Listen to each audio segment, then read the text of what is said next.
Organisation की मशल में इतना नूर कहां से आता है? तो आइए मैं बताता हूं। जरा इन मुखलिस चेहरों की तरफ देखिए जिन्होंने अपनी जिंदगी के सुकून को इंसानी के दुखों पर कुर्बान कर दिया है।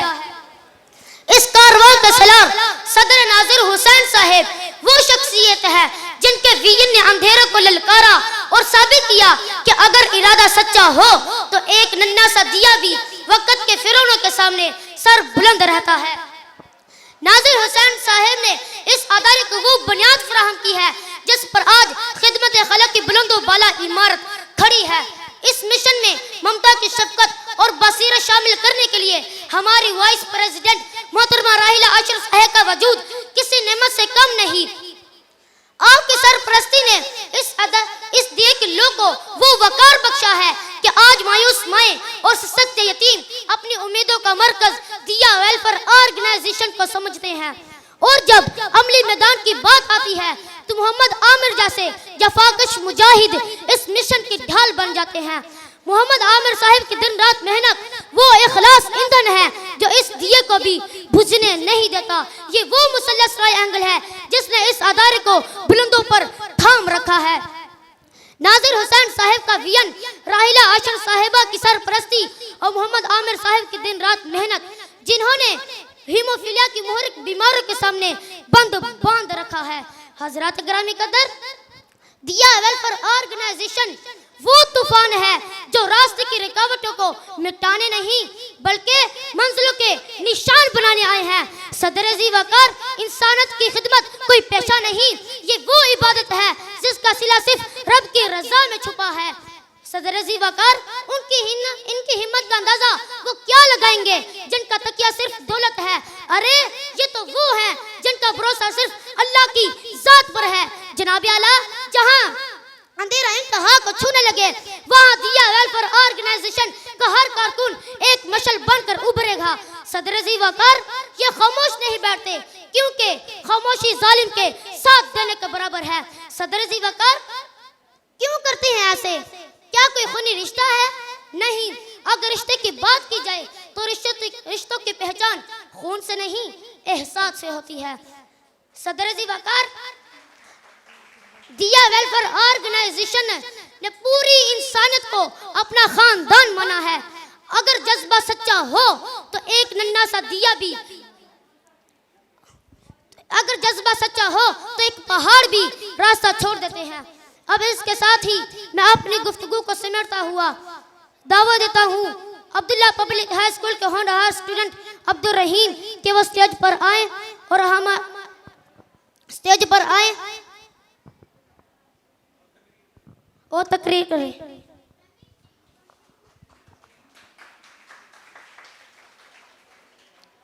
औज़ु बिल्लाहि मिनश शैतानिर रजीम, बिस्मिल्लाहिर रहमानिर रहीम। रब्बी शरह ली सदरी वयस्सिर ली अमरी वहलुल उक़दतम मिन लिसानी यफ़क़हू क़ौली। सदक़ल्लाहुल अज़ीम। मुअज़्ज़िज़ मेहमानान गिरामी और मेरे हम साथियों, अस्सलामु अलैकुम।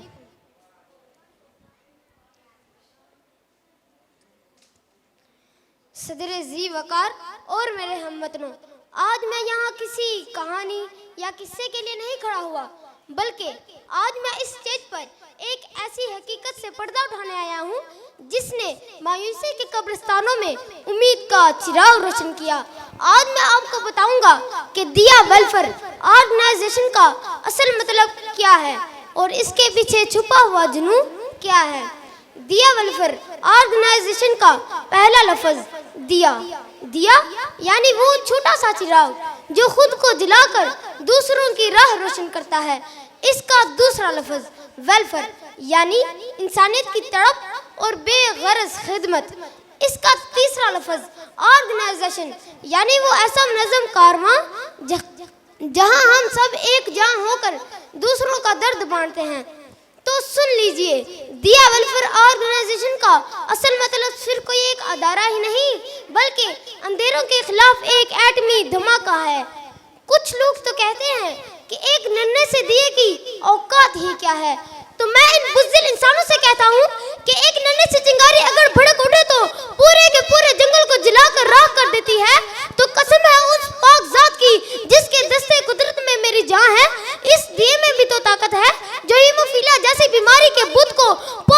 फाश कर देती है। जनाब सदर, ये उम्मीदों का चिराग वहाँ जलता है जहाँ सब रास्ते बंद हो जाएं।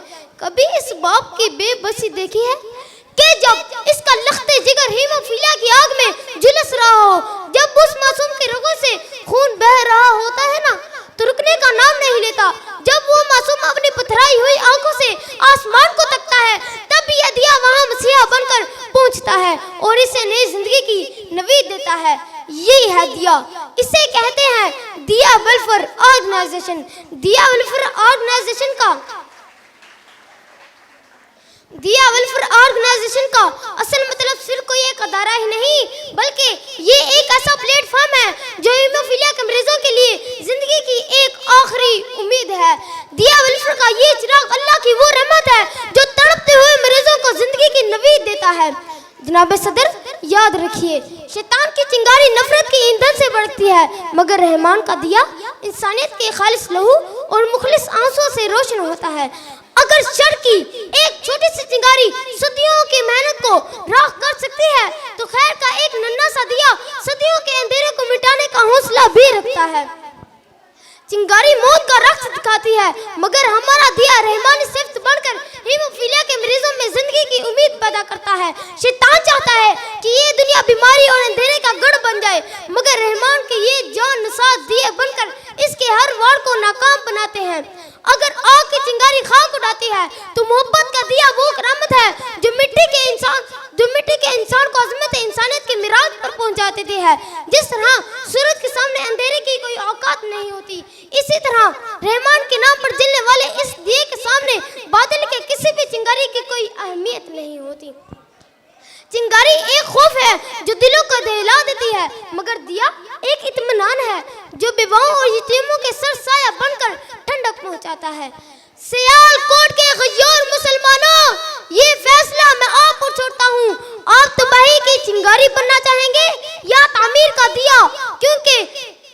क्योंकि चिंगारी शैतान का रास्ता है, मगर दिया अल्लाह की मखलूक से मोहब्बत का रास्ता है।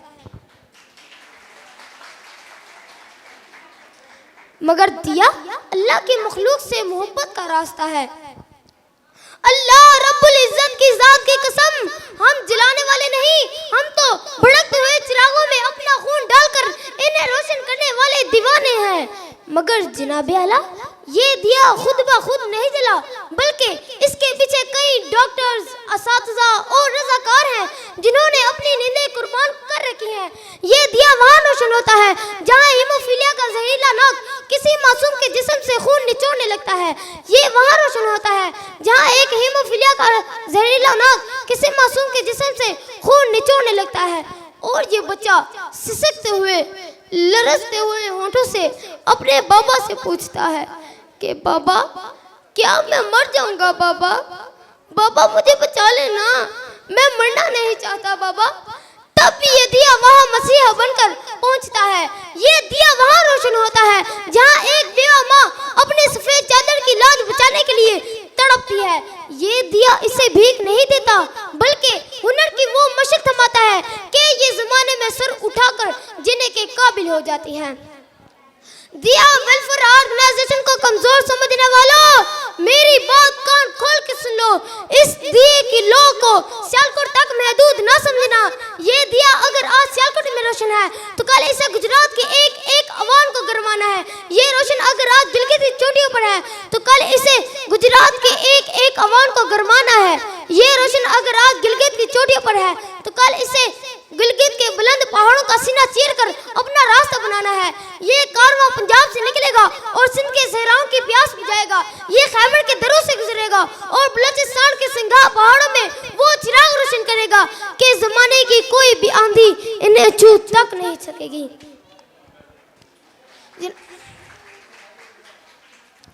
जमाने की कोई भी आंधी इन्हें छू तक नहीं सकेगी।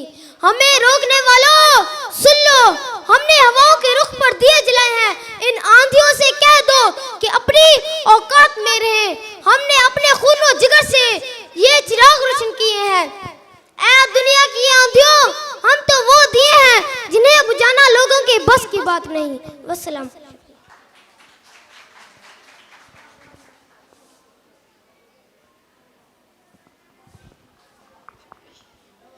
माशाअल्लाह, अभी अब्दुल्ला पब्लिक हाई स्कूल के होनहार स्टूडेंट अब्दुल रहीम दिया पर बात कर रहे थे, तो मैं इसी गुफ्तगू को आगे लेकर चलता हूँ।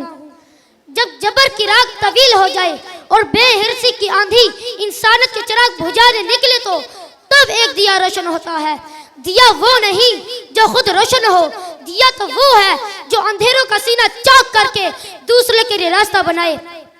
असल दिया वो नहीं जो हवा के झोंके से बुझ जाए, बल्कि असल दिया तो वो है जो अंधेरों में भी सर उठाकर जीना सिखाए। लोग कहते हैं कि सूरज निकलेगा तो सवेरा होगा, मगर हम कहते हैं कि एक दिया जलेगा और अंधेरा हार जाएगा। याद रखे, जब एक दिया दूसरे दिए को जलाता है तो उसकी अपनी रोशनी कम नहीं होती, बल्कि कायनात रोशन।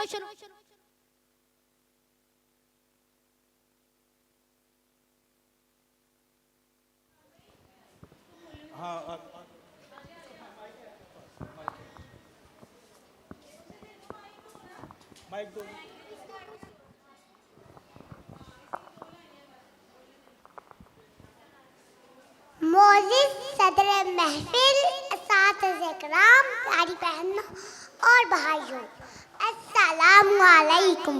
मैं हूँ आयशा नूर फातिमा। आज मैं अपने अदारे अब्दुल्ला पब्लिक हाई स्कूल की नुमाइंदगी करते हुए अपने असातिज़े किराम और बिलखसूस सर मुस्तफ़ा साहिब की बेहद मशकूर हूँ, जिन्होंने मुझे इस अजीम प्लेटफॉर्म पर खड़े होकर उन मासूम बच्चों की आवाज़ बनने का मौका दिया जिन्हें लोग कांच के बच्चे कहकर पुकारते हैं। जनाब ज़िक्र, लोग पूछते हैं क्या ये हीमोफीलिया क्या है। ज़ाहिरी तौर पर देखा जाए तो ये एक बीमारी है, मगर मैं कहती हूँ क्या ये हीमोफीलिया एक खामोश मौत है। हाँ हाँ, खामोश मौत है, क्योंकि ये वो मारूसी बीमारी है जिसमें इंसान का अपना ही जिस्म उसका दुश्मन बन जाता है।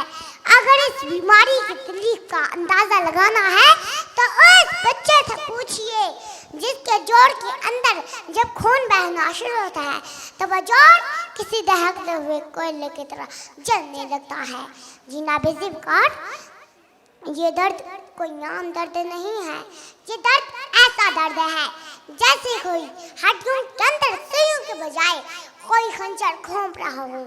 जनाब ज़िक्र, कुछ लोग तो इन बच्चों को हकारत की नज़र से देखते हैं जैसे ये कोई गुनाह हो, और कुछ लोग तो अपने बच्चों को इन बच्चों से दूर कर लेते हैं।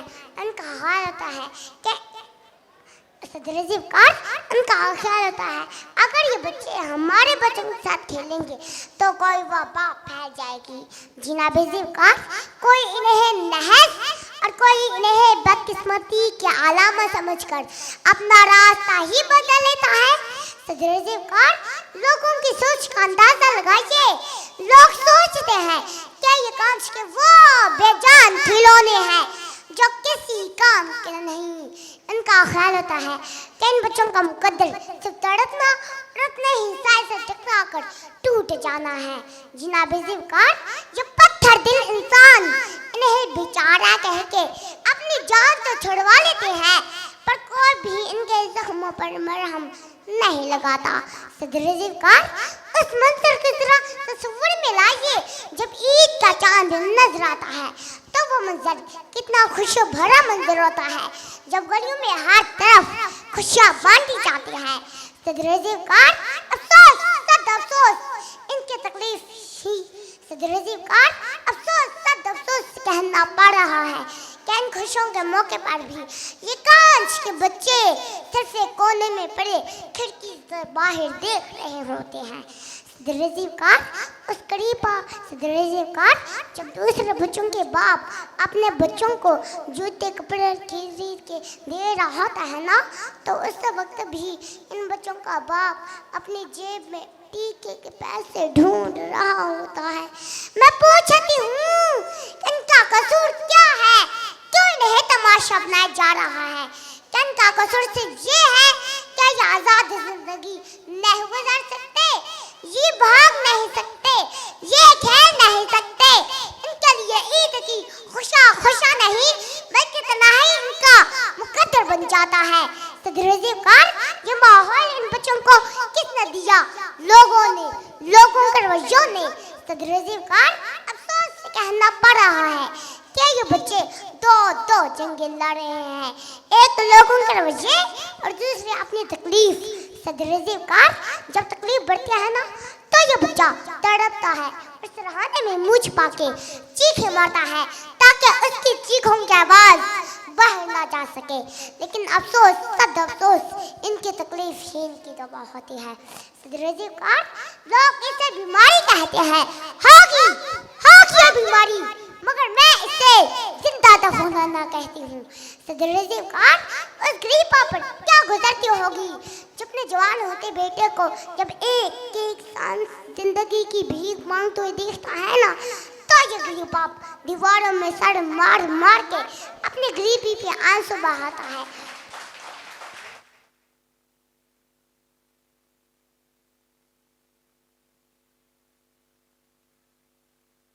काश मैं बाप ही ना होता। सदर रजीब खान, वो माँ जो अपने बच्चे के सूजे हुए नीले जोड़ों पर रात भर चश्मा पढ़ के फूंके तो मारती है ताकि इसका दर्द कम हो जाए, मगर उसके पास वो महंगा टीका खरीदने के पैसे नहीं होते। वो बहन जो अपने भाई के सरहाने बैठ के सारी रात मुखा जोड़ती है। सदर रजीब खान, जरा गौर फरमाइए उस बहन की बेबसी पे। वो ये सोच के अपने भाई को सारी रात पंखा जोलती है कि इसके भाई के जिस्म की आग कम हो जाए, मगर वो आग नहीं बुझती। सदर रजीब खान, ऐसे ही कई रातें गुजर जाती हैं जब वो माँ जान मास में बैठ के और अल्लाह से दुआ करती है, ऐ मेरे अल्लाह, ऐ मेरे अजीज, ऐ मेरे मालिक, ये दर्द मुझे दे दे। मैं इस मासूम की चीखें नहीं सुन सकती, अब मेरे से और बर्दाश्त नहीं होता। सदर रजीब खान, जब नाकाबिले बर्दाश्त तकलीफ और लोगों की नफरत से मनता टूट जाता है ना, तो फिर क्या होता है? मायूसी जन्म लेती है। मैं आयशा नूर फातिमा आज इस हाल में बैठे एक मोमिन के ज़मीर से पूछती हूँ, क्या आप जानते हैं मायूसी कब पैदा होती है? आइए मैं बताती हूँ, मायूसी कब पैदा होती है। मायूसी तब पैदा होती है जब माशरा इन बच्चों को हक़ारत की नजर से देख के कहता है कि तुम किसी काम के नहीं।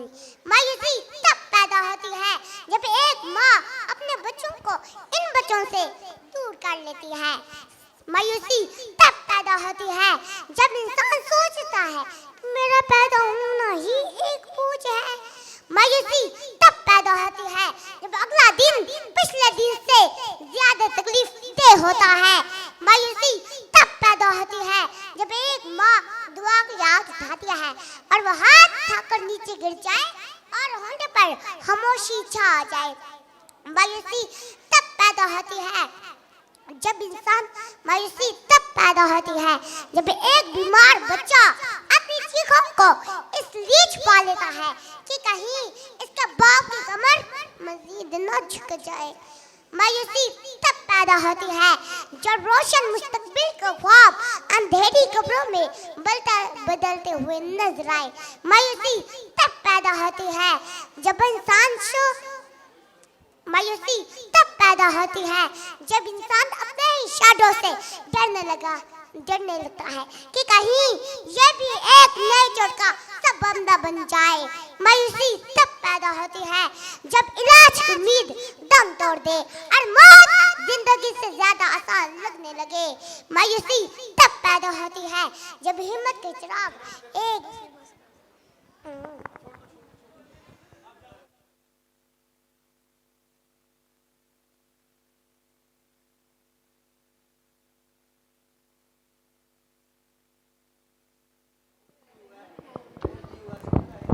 यार इस आयशा के लिए भरपूर तालियां, ईमानदारी के साथ आपने तालियां